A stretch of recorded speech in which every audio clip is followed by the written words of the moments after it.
Hey everybody, it's Robin. It is Thursday night. I've had a really busy day today. It was house cleaning day. My favorite day. Vacuumed, I mopped, I swept, I did laundry.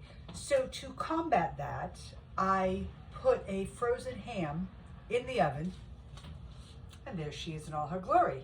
But there was nothing to film. Like, it's frozen ham. I plopped in the thing and I dumped some orange juice, mustard and honey, and some broth over it, tin-foiled, and put it in the oven. There was nothing to film. But it is getting to be crumble season, or what I call crumble season. Crumble is when you take fruit, you mix it with some flour and sugar. This happens to be frozen because I haven't been to the store yet.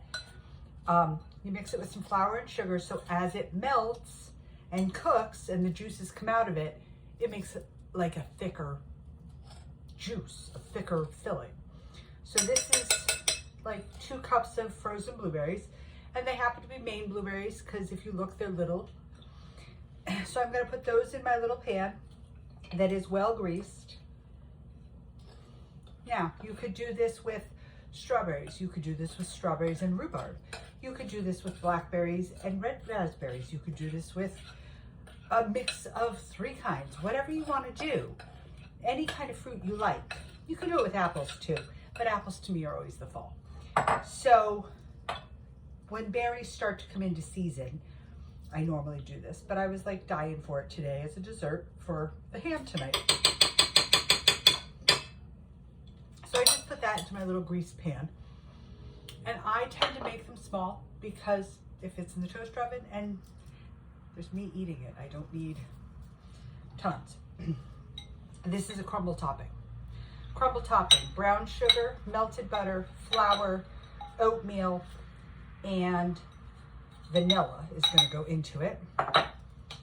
Some cinnamon, basic spices. Vanilla, I'm putting about 1.5 teaspoons in because I like it vanilla-y. I would rather taste vanilla than other flavoring.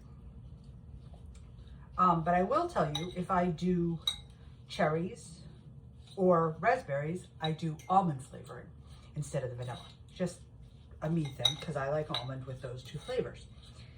Okay, so this is kind of crumbly. My butter was melted, mixed in with the brown sugar and the oatmeal, and waited for me to come back to you guys to do it. So similar to what I did with the apple crisp a couple weeks ago, except this is crumbly, not a crust topping. So you just kind of drop it in crumbles and spread it out. You don't have to cover all the fruit, and this is similar to, if you have not had one, a coffee cake crumb topping. The crumb coffee cakes that we buy at the corner store and stuff. Sour cream coffee cake, whatever you know it as.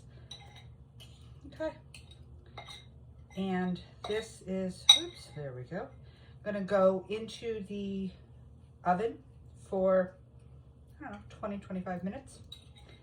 And when it comes out, there's some Philly vanilla in my freezer that's gonna go right alongside of it, on top of it, to just make it that much better.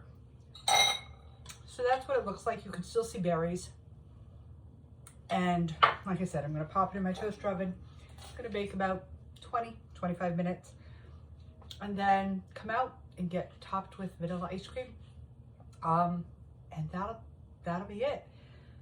Quick and easy. I could have done strawberries. I could have done raspberries. I could have done peaches. I could have done plums. I could have done a mix of any of the above. What makes it a crumble is it's not a complete topping. And you just crumble it on top. If you happen to do a berry that's whole, blueberries, raspberries, blackberries, you're gonna want to make sure you put flour in with it. If you do a sliced berry, you would be better served to sugar them when you slice them and drain off some of the fluid before you bake them, because they get really wet when you slice strawberries and rhubarb. Strawberries alone, they get really wet. So that is my suggestion. If you happen to pick wild strawberries that are little, teeny tiny, Maine strawberries are like that big, like the size of your pinky. You don't need to cut them. Just toss them with a little flour. The flour is just a thickening agent for the juices. That's all it does. And I did put some sugar on these. So guys, that is my quick and easy Thursday night. I'm gonna go slice a little ham, have some mashed potatoes while this cooks, and then I'm gonna have some dessert. I hope you guys had a fabulous day today. It was a beautiful day here. And I will see you tomorrow night for our next adventure in the kitchen. Have a great night, guys. Bye.